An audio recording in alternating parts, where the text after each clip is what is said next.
So today we are going to talk about chapter 8. And basically we have some learning objectives here. And if you look at what the homework is, we are going to talk about shunt and series capacitors. We are going to talk about fixed and switch capacitors. This is what you are looking at the homework, right?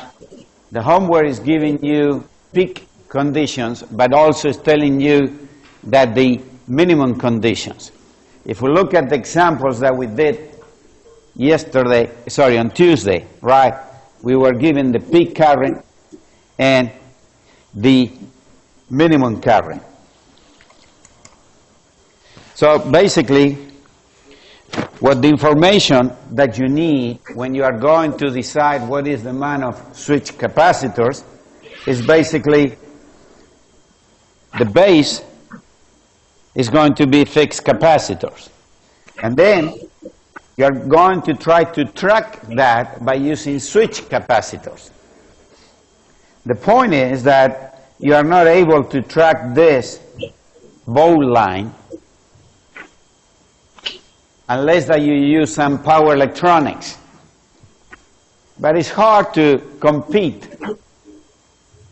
Well, with cost. That's the main problem of the power electronics-based solution. Now, what is the disadvantage of having these discrete steps? Not much, right? So the benefit of being able to track the ball line here really, and so this is always that you do. As an engineer, you have to look at cost-benefit ratio.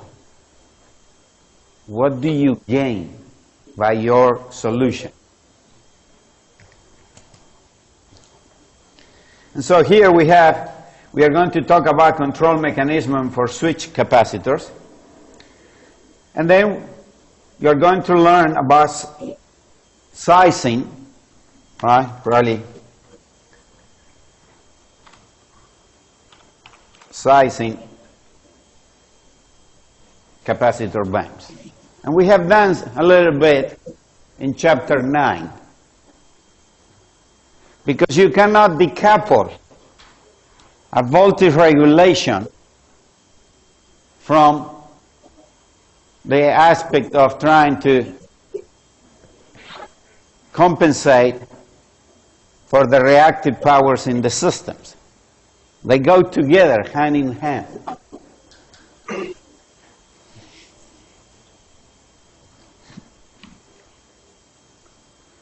This is an application that basically we saw early on, and this is, for example, an application which is common. You have an induction motor, which is rated 300 horsepower. The efficiency is 89%. The symbol like that is not N. Yeah, it's the Greek letter used for eta, right? For basically efficiency. This is the power factor. Now, when you have that, do you remember the equivalent circuit of the induction motor from energy systems? It has a variable resistance modeling the rotor. So what's happened to the power factor? It changes, right? It's not constant. As that resistor changes, the inductors don't change, but the resistor changes. So what's going to happen is that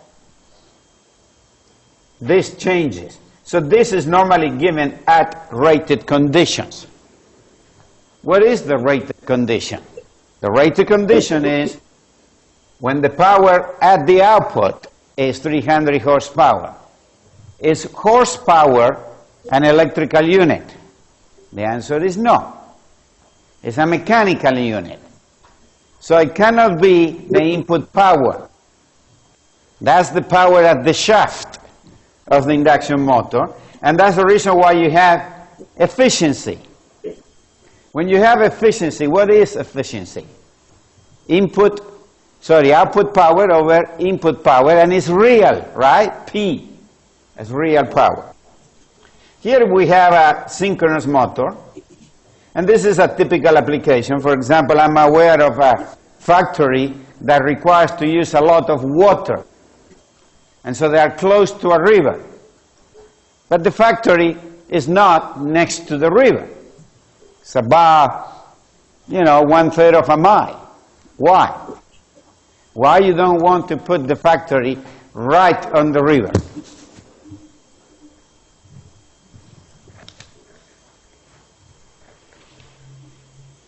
Why you wouldn't put a distribution substation there?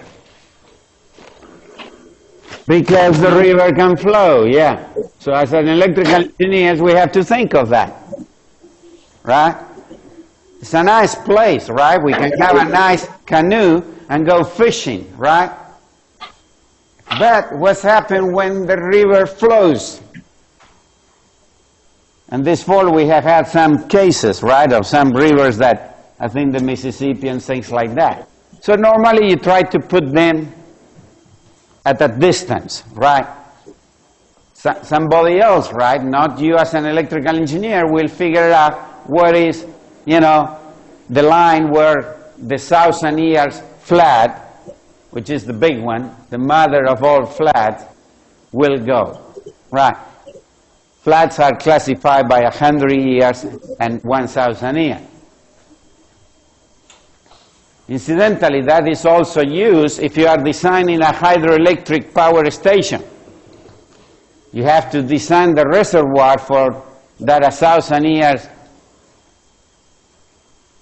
flow that is going to fill up the reservoir. Otherwise, if the reservoir is not high enough, what are you going to do? Start throwing water quickly by the spillway, right? So anyway, so it's a distance and you use a feeder. And here you have a synchronous motor, because this is a pump that is going to get water, right? It's going to pump water from the river.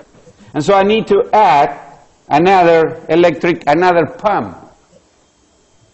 Why do you think that you need two pumps? Because of reliability. If I have one pump breaks, I'm without water. So you normally put two pumps. Same criteria as when you have two power transformers, right? If one is under maintenance or goes out, you can still provide the load. Same concept, right? It's called common sense engineering most of the time. And so what you have is 100 horsepower, the efficiency is 86%, and basically here you have some heating loads, right, 100 kilowatt. And so basically, what you're going to have, this is the source power, real and reactive, right, that is coming from the feeder. This is the source side. And here you're going to have an induction motor that has a Q and a P. And here you're going to have an induction, the heating load is a resistor. So you are going to have basically just pH. And here you're going to have the permanent magnet synchronous motor, right, that is going to draw power. But you need to figure out what is the power factor or the Q of the synchronous motor to provide, basically, to achieve a desired power factor.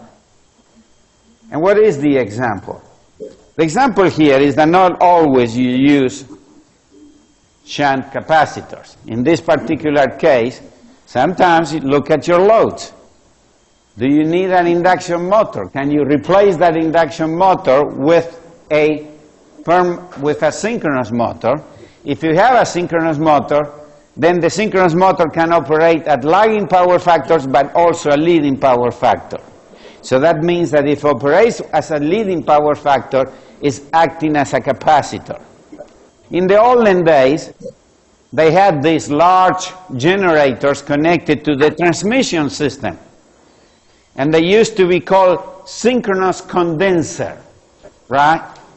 It was a synchronous generator just operating with Q, leading power. It was not providing any active power.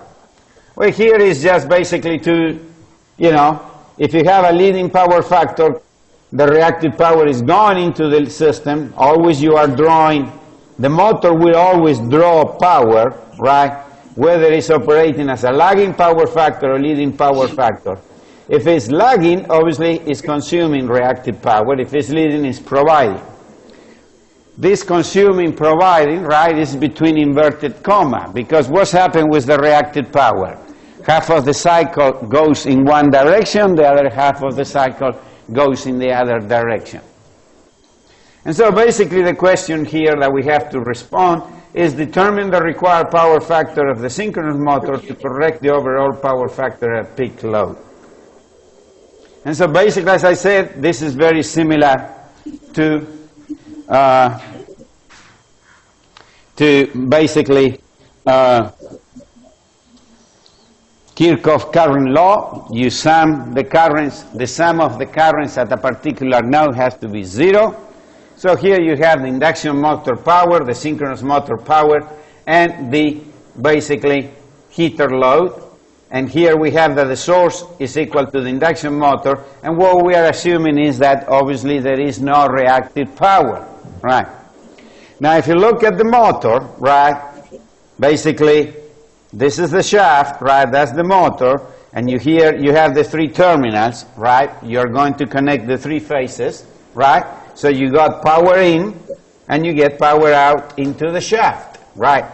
A rated power, that is 300 horsepower, efficiency is P output over P input, and basically P input is 300 horsepower divided by the efficiency, right? P input is P output divided by the efficiency. But now we have to get rid of the horsepower, and that's basically 1 horsepower is 746 watts, right? And so the power of the induction motor that requires a rated condition is 251.46 kilowatt. Basically what you got here is the power triangle that you are familiar with, and basically QIM over PIM is the tangent of theta, and so cosine of theta, which is the power factor, and that's basically what this is normally given. They give you the power factor, right? So here they give you the power factor, right, 0.85 lagging, right? So that if you use this expression, you can get theta as a cos of power factor. And so basically we get that motor to operate needs 156 kVR, basically. The synchronous motor basically gives you same 100 horsepower, assuming rated conditions, right? So basically what you got is 100 horsepower divided 0.86 times the same, and you get 86.75 kilowatt.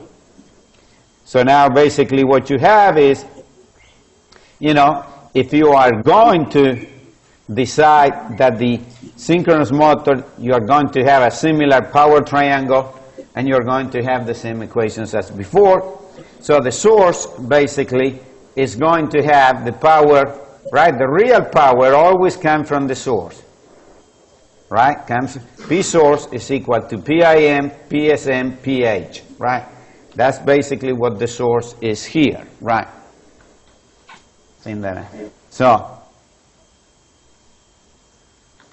So here you see that I'm adding the 3 quantities to get 438, right? That's what I'm doing. And so that's what you have. And so now the Q source is that, which is the lagging reactive power. Well, it will operate as a leading power factor, but the Q source will be providing that. So the case of unity power factor at the source, what is the power factor of the synchronous motor to have unity power factor? Well, QSM has to be equal to that required by, and I think that here,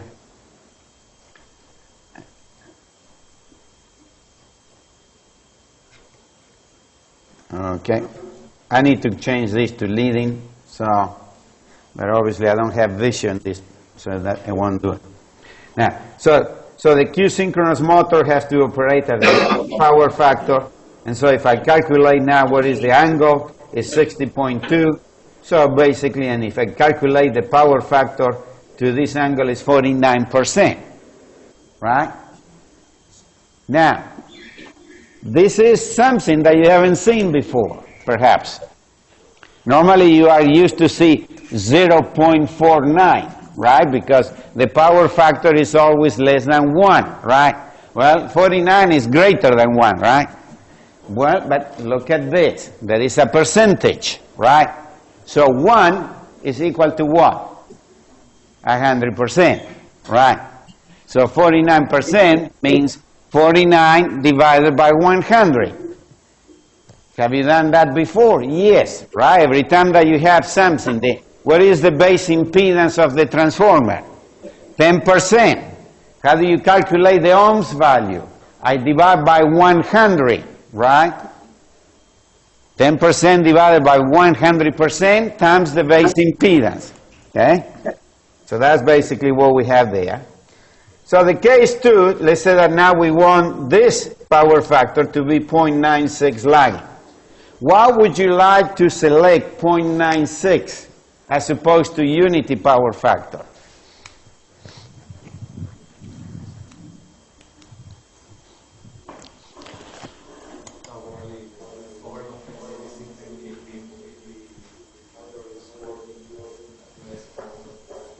Right.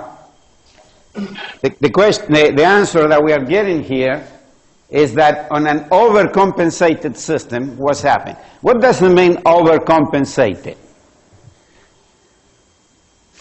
Fully compensated, right, means unity power factor, right? So the source is providing 100%. If I have an overcompensating, means that I'm providing more reactive power than the system needs. So what's happening? That this is going to happen, right? If you look at this figure, the load changes, right? This is the reactive power that the load needs. Do I control that? No. Turn off the lights here in this room, and you are changing the reactive power that the building needs. Not much, right? Because it's just a small room inside this big building. But start sending texts on your smartphones to all the students, turn off all the lights. You know, you're going to get a lot of professors mad, right? But basically, you know, the reactive power changes. So you cannot track it like that, right? So that's the reason why if you overcompensate for 1 point, right, and let's say that I have this amount of capacitor. If I'm at this point, unity power factor, but a few minutes later, right, what's happened? I'm not compensating. And so if I have that the fixed amount of capacitor is this, what's going to happen as the required amount changes? I'm start having a power factor which is close to 1, but leading. So leading power factor, if you do the phasor diagrams, right, and here at the beginning of this chapter, basically, here you have, and let me see, I think there is a section on overcompensation. Here, overcompensation, right, there. Basically what you get is you get higher voltages, right?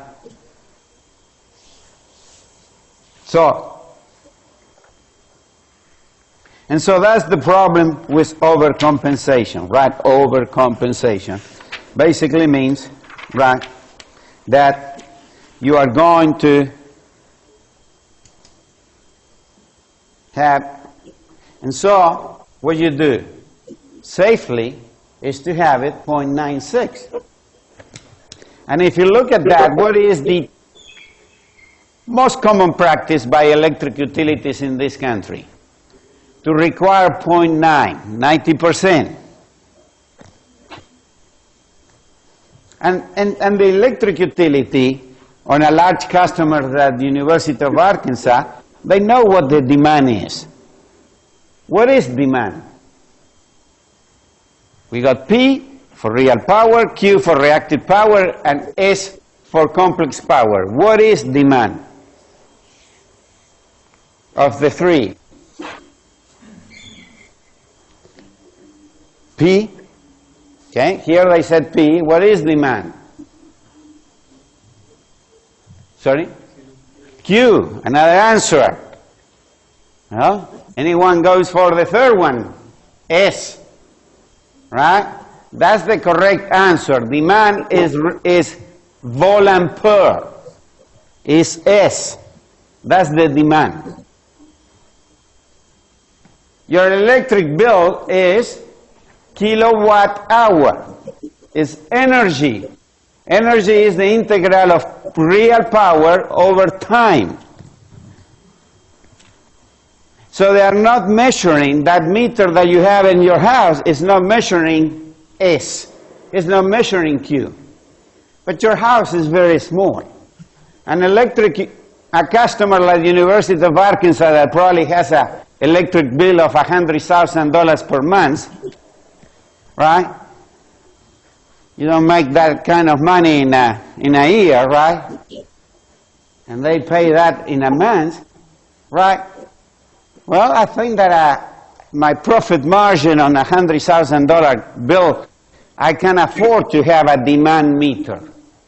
And the demand meter costs about $600 versus $50 of the meter that you have at your house, maybe even less if you buy large volumes.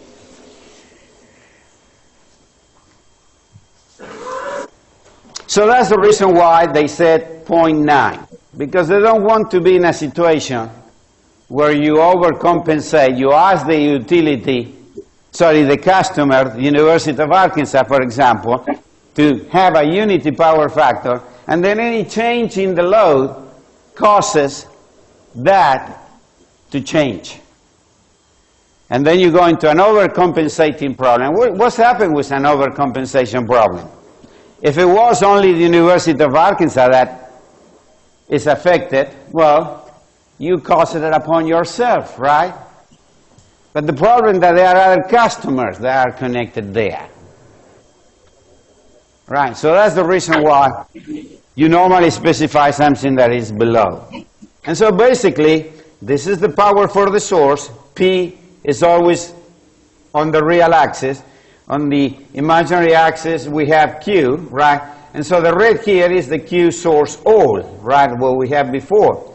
But now we want to have a smaller value. And so the desired power factor angle now is 16.2, which is basically a cos of 0.96. So we calculate the angle corresponding to a power factor of 96%. And so now the source, basically the power, the real power still comes from the source. What about if we have, okay, let me finish this and then I throw you something so you know how this is changing, right? So it comes from the source, and so I calculate this equation, P times the tangent of the angle, and I get 127.31 kVR.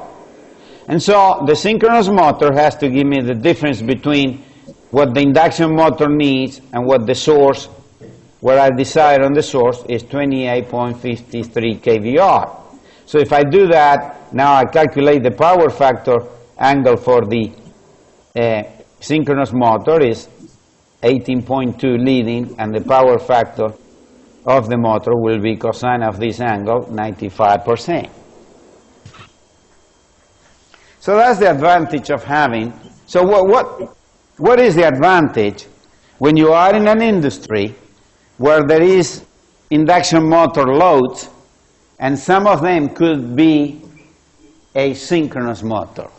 The advantage is that you could use the synchronous motor to correct the power factor of the facility.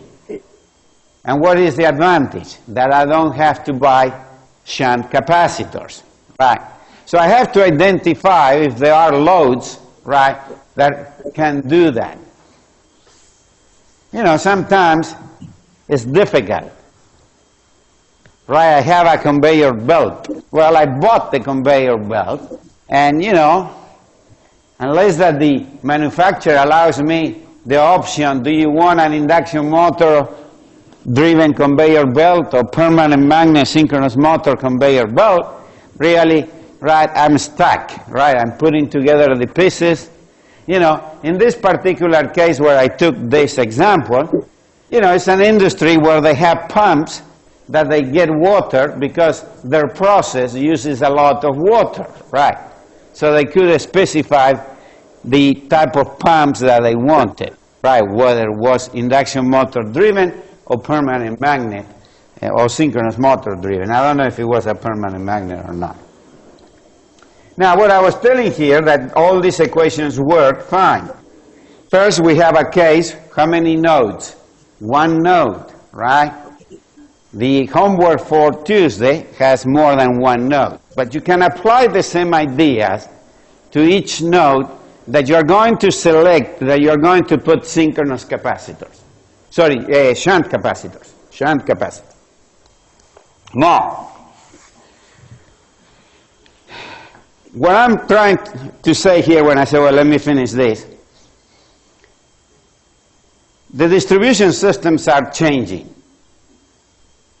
In some countries are moving faster than others. Japan, for example, is very much into, you know, bringing renewable energy sources, distributed generation. Europe is moving into that field too. Sometimes it's by regulations. For example, Germany, you know, has some goals to satisfy certain, you know, California and this country has some goals that by a certain time they are going to have certain percentage of the generation coming from renewables. Well, Europe is doing the same. The economic situation in Europe is going to make, you know, probably the plans are going to be changing, right? Because unfortunately, renewable energy sources are more expensive than coal or natural gas. But in Europe, it's very common. For example, they are bringing a concept that's called combined heat and power. Combined heat and power. And what it does is, I generate electricity with a generator. I'm using natural gas. What's happened to the generator? It gets hot. So what I do is the wasted heat, right? I use that to preheat water. So if you are at a hotel, do you need hot water in a hotel? The answer is yes. Every time that a new patron comes, expects to have clean sheets, right? And in some cases, they change it on a daily, whether, you know, you are staying there or not. So all that, what they do, you know, normally at the basement, they have a system, you know, they have a several washing machines, right? Industrial type. Well, they need hot water, right? Well, instead of heating with your water heater at your home, that you use gas, so what do you think if the water that goes into your water heater is preheated? You use less energy. Because if the water, you know, I have to put it at, you know, 70 degrees and comes in at 40, right, I need less heat than if it comes at 30. Well, 30 will be sorry. 30, yeah, I'm using Celsius, sorry. So I have to go to Fahrenheit here, right? But, you know, if the water comes at 40 degrees Fahrenheit, but if I can preheat it to 60, water boils at about 100 degrees Fahrenheit, I think, right? No, 100 degrees centigrade, which would be, yeah, you multiply by 2 and you add, yeah, 212 Fahrenheit, right? So if you have to heat it up to 150 Fahrenheit, right, takes less work, less energy, right? So basically what's happened is that it's called combined heat and power. And that's called distributed generation. Microsoft is just using the you know, the problem with all these technologies are that are more expensive than having just a, you know, in this country, natural gas is cheap, electricity is cheap. So we still haven't figured out how to turn that, develop a system that is economical. But, for example, Microsoft is just installing in Wyoming in some of the server farms that they have, they are using the gases produced by a wastewater treatment plant to go through a fuel cell that is going to be powering a data center or a server farm. I haven't read the whole article. So that is distributed generation. Here, Tontitown, the landfill in Tontitown, has a 5 megawatt generator that is run from gas that is produced as the things that they have in that pile, in that mountain, decomposes, right? So that's what I'm saying. These equations like that, if you have distributed generation here, well, you will consider here the distributed generation in these equations, right?